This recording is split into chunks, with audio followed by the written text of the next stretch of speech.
21st BPSC mains के answer writing series में आज हम डिस्कस करने वाले हैं 70th बीपीएससी मेंस का जो पॉलिटी का सेक्शन है उसका एक क्वेश्चन है what is collegium system, why is it at the centre of criticism, express your views.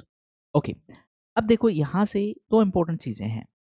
जिस भी स्टूडेंट ने मेंस लिखा है, आपको क्या लग रहा है उसको कोलिजियम सिस्टम के बारे में नहीं पता होगा या फिर उसके क्रिटिसिज्म के बारे में नहीं पता होगा?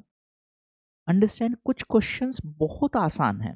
यहाँ पर आपका कंटेंट मैटर करेगा। कंटेंट आपके पास कितना अलग है, वो कंटेंट अलग कैसे होगा जब आपके पास रेडीमेड नोट्स होंगे। अदरवाइज हर किसी को पता है कोलिजियम सिस्टम क्या है, थ्री जजेस केस क्या है, उसका क्रिटिसिज्म क्या है, लेकिन इसे एग्जाम में रिप्रोड्यूस करना और ज्यादा पॉइंट्स लिखना, इसके लिए आपको मल्टीपल रिवीजन करने पड़ेंगे और रिवीजन के लिए आपके पास सफिशिएंट नोट्स होने चाहिए। ठीक है, ओके। अगर मैं क्वेश्चन के स्ट्रक्चर की बात करूं तो आपको बेसिकली ब्रीफली बताना है कोलिजियम सिस्टम क्या है। अब क्योंकि क्वेश्चन छोटा है तो इसलिए आप थ्री जजेस केस के बारे में ज्यादा नहीं बताएंगे। फिर क्वेश्चन में क्रिटिसिज्म की बात करनी है, एक लाइन में JAC national judicial appointment commission की बात करनी है और फिर वे फॉरवर्ड की बात करनी। चलिए लेट्स स्टार्ट। देखिए कोलिजियम सिस्टम की अगर मैं बात करूं तो कोलिजियम सिस्टम है क्या?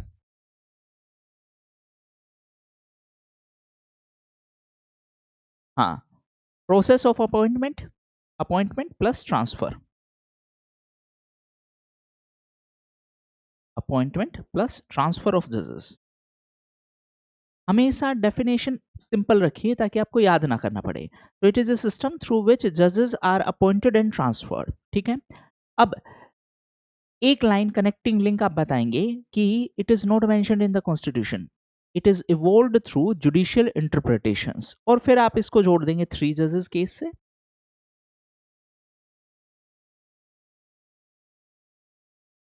हाँ, अब हालांकि क्वेश्चन ने थ्री जजेस पूछा नहीं है, लेकिन मैं ब्रीफली एक बार आपको बता देता हूं ताकि आप आगे इस इंफॉर्मेशन को यूज कर पाए। देखिए फर्स्ट जजेस केस है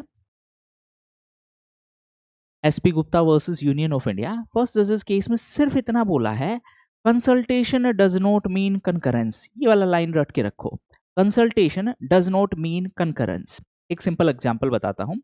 मैंने आपसे पूछा कि कल मेरे को कौन से कलर का टी शर्ट पहनना है, कंसल्टेशन, आपने मेरे को ब्लू बताया। अब हो सकता है मैं ब्लू पहनूं, हो सकता है मैं नहीं पहनूं।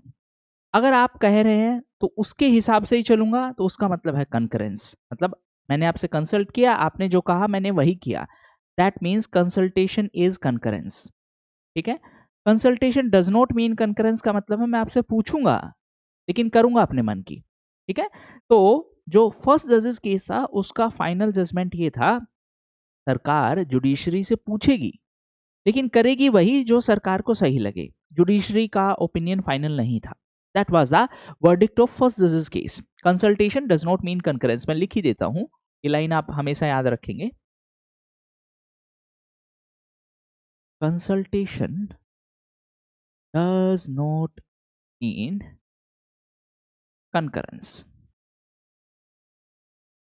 पूछेंगे लेकिन करेंगे अपने हिसाब से। सेकंड जजेस केस है उसमें सुप्रीम कोर्ट ने इसको रिवर्स कर दिया, दैट मीन्स सुप्रीम कोर्ट का स्टांस चेंज हो गया। इसमें सुप्रीम कोर्ट ने बात की कि जो चीफ जस्टिस ऑफ इंडिया है वो दो सीनियर मोस्ट जजेस से कंसल्ट करेंगे और फिर वो बोलेंगे सरकार को, और सरकार को उसी के हिसाब से करना है। तो टेक्निकली यहां पर आ गया हमारा कोलेजियम, लेकिन अभी भी जो ओरिजिनल स्ट्रक्चर है उसमें नहीं आया है। थर्ड जजेस केस जिसको हम बोलते हैं प्रेसिडेंशियल रेफरेंस है, ये वाला SP Gupta versus union of India, ये वाला advocate on record versus union of India, और थर्ड है presidential reference under article 143। Okay, तो ये 1998 का केस है। इसमें सुप्रीम कोर्ट ने कोलिजियम का प्रॉपर स्ट्रक्चर बना दिया, that there will be CJI plus four senior most जजेस। ये आपको आंसर में लिखना है अगर थ्री जजेस केस के बारे में कहीं पर भी आपको मेंशन करना है। इतना लिखेंगे मोर देन सफिशिएंट है। ठीक है, एक और इंपॉर्टेंट चीज समझेंगे, जो आपका लॉन्ग आंसर है 38 मार्कर क्वेश्चन है, उसमें आपको रफली 400 से 450 वर्ड्स लिखने हैं। तो कहीं पर भी जब आप कंटेंट पढ़ रहे हैं कोशिश ये करिए कि उसमें अनलिमिटेड कंटेंट पढ़ने का कोई सेंस नहीं है।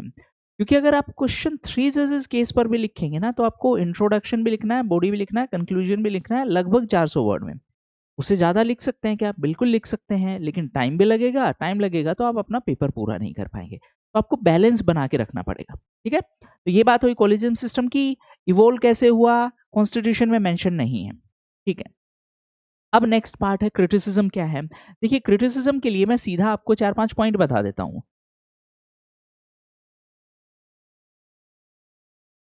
पहला, नॉट मेंशन इन कॉन्स्टिट्यूशन,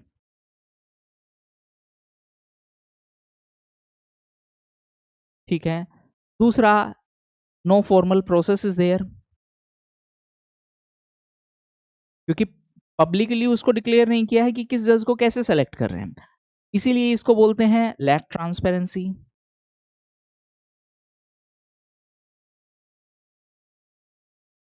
और इसीलिए इसमें प्रॉब्लम आएगा लैक ऑफ अकाउंटेबिलिटी, ठीक है? Lack inclusion. अब इस इंक्लूजन वाले का मतलब क्या है कि उतने एससी, एसटी, वुमेन जजेस हमारे पास नहीं है, ठीक है?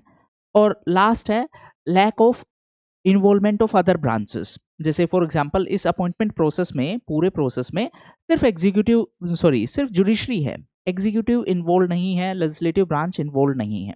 एक एनजेएसी आया था जिसको बाद में सुप्रीम कोर्ट ने अनकॉन्स्टिट्यूशनल डिक्लेयर कर दिया। ओके, तो ये तो क्रिटिसिज्म हो गई। अगर आपको ये कीवर्ड पता है तो आंसर लिखने में आपको क्या ही प्रॉब्लम आएगी? मतलब वो तो 10th क्लास का एक स्ट्रक्चर बनाना हुआ ना, आंसर का एक स्टेटमेंट बनाना हुआ। अगर आपके पास कीवर्ड है वो प्रॉब्लम नहीं आनी चाहिए आपको, ठीक है? ओके, अब बात करते हैं क्रिटिसिज्म के बाद थोड़ा-सा एक बार एक ब्रीफली आप उसमें बताएँगे कि हाँ, एनजेक लेके आई थी सरकार national judicial appointment commission, but वो डिक्लेयर कर दिया अनकॉन्स्टिट्यूशनल। क्यों? क्योंकि सुप्रीम कोर्ट ने कहा कि ये जुडिशियल इंडिपेंडेंस के लिए थ्रेट है, ठीक है? अब बात करेंगे कंक्लूजन की, यानी कि आगे क्या करना चाहिए। देखिए, प्रॉब्लम तो है, क्रिटिसिज्म आपने बता दिया, इसका मतलब प्रॉब्लम तो है, सॉल्यूशन क्या है? तो 2-3 अप्रोच आप फॉलो कर सकते हैं। पहला, इसी का उल्टा कर दीजिए कि इसको और ट्रांसपेरेंट बनाया जाना चाहिए, इसका प्रोसेस है वो पब्लिकली डिक्लेयर किया जाना चाहिए। एक तो ये है। दूसरा, हमें बाकी कंट्रीज़ से इंस्पिरेशन लेके अपना जो जुडिशियल अपॉइंटमेंट प्रोसेस है उसको रिफाइन करना चाहिए। जैसे अगर मैं बात करूँ यूके की, तो यूके में जुडिशियल अपॉइंटमेंट कमीशन है जो कि एक मेरिट बेस्ड सिस्टम है। वो एक अलग से कमीशन ही बनाया है हमने जो जजेस का अपॉइंटमेंट करेगा, सिंपल। तो आप यहाँ पे जो इंटरनेशनल एग्जाम्पल है, बेस्ट प्रैक्टिसेस के एग्जाम्पल है वो दे सकते हैं, ठीक है? तो 2 अप्रोच आप फॉलो कर सकते हैं। एक तो इसी का उल्टा, अगर आपको कुछ ज़्यादा ध्यान में नहीं आ रहा है तो इसी का उल्टा करके स्टेटमेंट फॉर्म करेंगे कि हमें ज़्यादा ट्रांसपेरेंसी प्रमोट करनी पड़ेगी, अकाउंटेबिलिटी प्रमोट करनी पड़ेगी। अकाउंटेबिलिटी प्रमोट करने के लिए, ट्रांसपेरेंसी प्रमोट करने के लिए आप रीसेंट के कुछ स्टेप्स बता सकते हो। जैसे अप्रैल में ही, लास्ट महीने में ही सुप्रीम कोर्ट ने कहा कि सभी जजेस हैं वो अपना एसेट्स पब्लिकली डिक्लेयर करेंगे। एसेट मतलब कितना उनके पास संपत्ति है, ठीक है? ये सारी चीजें आप बता सकते हो। ओके, अब बात करते हैं इससे रिलेटेड और क्या-क्या क्वेश्चन बन सकते हैं। देखिए, एक क्वेश्चन तो अभी हमने बात किया है, इसी का एक रिफाइंड वर्जन आ सकता है कि examine the evolution of collegium system in India. देखिए, पहले वाले में कोलिजियम सिस्टम में आपको ज़्यादा डिटेल में नहीं बताना था, ये आपको नहीं बताना था, ये बस मैंने एक्सप्लेन किया है। बट इस क्वेश्चन में आपको पूरा डिटेल में बताना पड़ेगा। हाउ हैव द 3 जजेस case shaped the current judicial appointment mechanism, पहला क्वेश्चन। दूसरा, judicial independence and transparency are not mutually exclusive. Question का कहना है कि हमें ऐसा सिस्टम बनाना इम्पॉसिबल नहीं है जहां पे जुडिशरी इंडिपेंडेंट भी रहे और ट्रांसपेरेंट भी रहे। अभी कोलिजियम सिस्टम के साथ प्रॉब्लम क्या है कि ये ट्रांसपेरेंट नहीं है, इंडिपेंडेंट तो है। एनजेएसी को स्ट्रक डाउन इसलिए किया गया था क्योंकि उसमें प्रॉब्लम ये था कि वो, उसका क्रिटिसिज्म ये बताया गया कि इससे जुडिशरी का इंडिपेंडेंस खतरे में आएगा। ट्रांसपेरेंसी था, इंडिपेंडेंस नहीं था। तो यहाँ पर आप फिर वो यूके वाला एग्जाम्पल दे सकते हैं या फिर बेस्ट प्रैक्टिसेस का एग्जाम्पल दे सकते हैं। इसके अलावा रिसेंटली वीरास्वामी जजमेंट भी न्यूज़ में था। अब मैं इसको ब्रीफली बता देता हूँ। वीरास्वामी जजमेंट में सुप्रीम कोर्ट ने कहा कि जो जजेस हैं, सीनियर जजेस हैं, उन पर डायरेक्ट एफआईआर नहीं की जा सकती है, पहले चीफ जस्टिस ऑफ इंडिया का प्रायर अप्रूवल लेना है। इसीलिए अब जब रिसेंटली दिल्ली हाई कोर्ट के एक जज साहब के घर पे कैश पाया गया तो कोई एफआईआर रजिस्टर नहीं हुई। उसका मैकेनिज्म क्या है? देखिए, अगर जजेस के खिलाफ एक्शन लेना है यूजुअली दो ही पॉसिबल रूट है। वन है, एक इन हाउस इंक्वायरी होगी। अभी उस इंक्वायरी को, वो इंक्वायरी खत्म हो चुकी है लेकिन पब्लिकली डिक्लेयर नहीं किया गया कि क्या मिला। That's first thing, in house inquiry. अब इसका क्रिटिसिज्म यही है कि ट्रांसपेरेंट नहीं है। दूसरा है कि जो इम्पीचमेंट प्रोसेस, जो कि ऑलरेडी इतना कॉम्प्लेक्स है कि एक्शन लेना इतना इजी नहीं है, तो इसीलिए हमेशा इस सिस्टम को ही क्रिटिसाइज किया जाता है। ठीक है। हाँ, तो वीरास्वामी जजमेंट में सुप्रीम कोर्ट ने ये प्रायर सैंक्शन की बात कही। अब रिसेंटली वाइस प्रेसिडेंट साहब है, उन्होंने कहा कि there is a need to revisit the Veeraswami judgment. बड़ा सिंपल सा क्वेश्चन पूछ सकता है, what is Veeraswami judgment? Do you think there is a need to revisit the Veeraswami judgment? Simple, in the context of transparency in judicial appointment process or in the context of transparency in judicial system. Next है JSAB, that is Judicial Standards and Accountability Bill. इस bill में judicial standards और accountability की बात की गई थी। 2010 का ये बिल है जो लैप्स हो चुका है। इसके कंटेक्स्ट में भी रिसेंटली लॉ मिनिस्टर का एक स्टेटमेंट था कि हमें ज़रूरत है एक ऐसा बिल इंट्रोड्यूस करने की जिससे हम जुडिशरी में भी अकाउंटेबिलिटी इंश्योर कर सकें। तो आपको पता होना चाहिए क्या क्या उसमें होना चाहिए, क्या क्या नहीं होना चाहिए। नेक्स्ट है कि जो रिसेंटली सेपरेशन ऑफ पावर के ऊपर बहुत सारा इशू हुआ है। सुप्रीम कोर्ट ने रिसेंटली जो गवर्नर्स हैं उसके लिए टाइमलाइन सेट किया, फिर प्रेसिडेंशियल रेफरेंस हुआ 143 के थ्रू।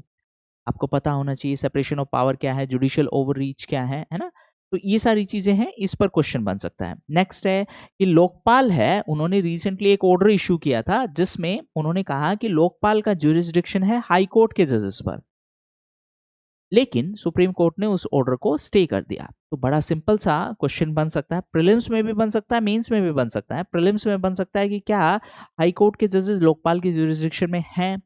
मेंस में सिंपल क्वेश्चन बन सकता है कि जुडिशरी जहां एक तरफ ट्रांसपेरेंसी की बात करती है, दूसरी तरफ ना तो आरटीआई में इसका परव्यू उतना है, ना ही लोकपाल के अंडर में है, ना ही इसका अपॉइंटमेंट प्रोसेस उतना ट्रांसपेरेंट है। ठीक है। उसके बाद जो एसेट और एफआईआर वाली बात हम ऑलरेडी कर चुके हैं। तो जब आप ये जुडिशरी का अपॉइंटमेंट प्रोसेस डिस्कस करेंगे, मतलब जब आप इसके लिए नोट्स प्रिपेयर करेंगे, तो आपको ये सारी चीजें एक साथ ही कवर करनी है। ये सारे टॉपिक इंटर रिलेटेड हैं, आप इसको आइसोलेशन में प्रिपेयर नहीं कर सकते हैं। तो कोशिश ये करिए कि जब भी आप कोई भी टॉपिक पढ़ रहे हैं, सिर्फ इसकी बात नहीं है, आप कोई भी टॉपिक पढ़ रहे हैं उसको होलिस्टिक वे में कवर करिए। इससे दो फायदे होंगे, आपका मल्टी डायमेंशनल अप्रोच बनेगा आंसर राइटिंग में, और दूसरा आपका जो नोट्स होगा वो बाकी कॉमन पब्लिक से बहुत अलग होगा। ठीक है। एक और इम्पोर्टेंट चीज, ये तो मैं स्ट्रेटजी बता दिया, अगर आप खुद से फॉलो करना चाह रहे हैं खुद से फॉलो करिए। 10th जून से हम लोगों का एक मेंस का पूरा बैच आने वाला है। अगेन पूरी बात सुनिए, अगर आपको खुद खुद से फॉलो करना है, खुद से बिल्कुल कर सकते हैं, कोई प्रॉब्लम नहीं है। मतलब ऐसा मैंडेटरी बिल्कुल भी नहीं है कि आपको कोचिंग लेना है या फिर ऑनलाइन बैच लेना है, ऑफलाइन किसी भी टाइप का बैच लेने की जरूरत नहीं है, खुद से भी कर सकते हैं। आपको कोई भी प्रॉब्लम आए कमेंट सेक्शन में लिखिए, मैं उसका भी सॉल्यूशन बताऊंगा। लेकिन अगर आपको लग रहा है कि नहीं खुद से बहुत ज़्यादा टाइम कंज्यूमिंग हो जाएगा, तब आप इस बैच को ज्वाइन कर सकते हैं। बेसिकली आइडिया ये है कि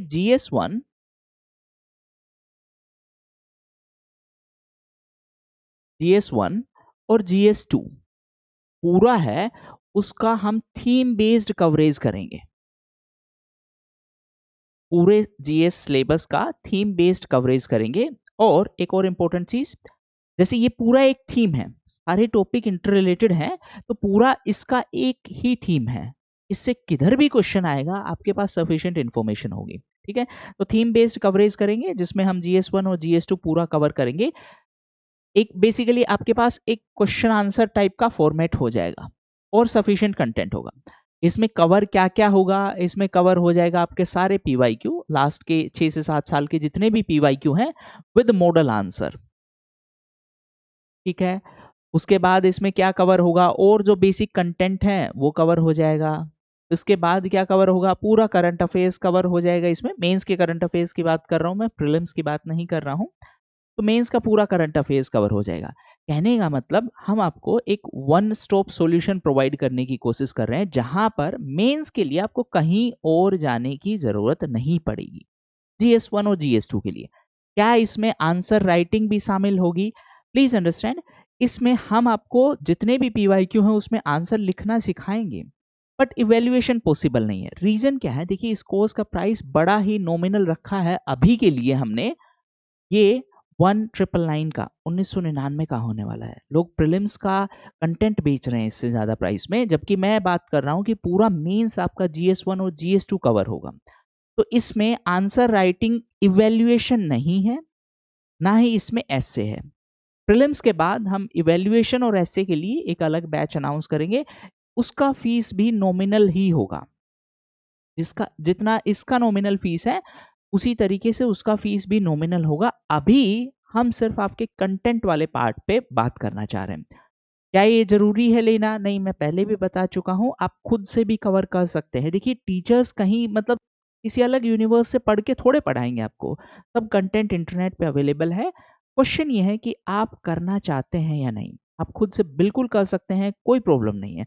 क्या ये जो फ्री यूट्यूब पे सीरीज़ है आंसर राइटिंग वाला वो चलेगा? बिल्कुल चलेगा। जो चीज़ें आपको प्रॉमिस की हैं वो बिल्कुल चलेंगी। क्या प्रीलिम्स के लिए जो प्रीवियस ईयर क्वेश्चन्स है वो हम डिस्कस करेंगे? बिल्कुल करेंगे। यूट्यूब पर ही करेंगे फ्री ऑफ कॉस्ट। क्या 90 days planner free of cost चलेगा? बिल्कुल चलेगा।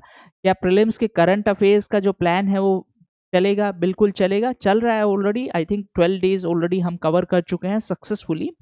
तो पढ़ते रहिए, ठीक है? ऐसा कोई ज़रूरी नहीं है कि कोर्स के बिना नहीं होगा, बिल्कुल होगा, ठीक है? कोई भी डाउट हो आप कमेंट सेक्शन में लिखिए, मैं उसको रिस्पॉन्स करूँगा। All the best.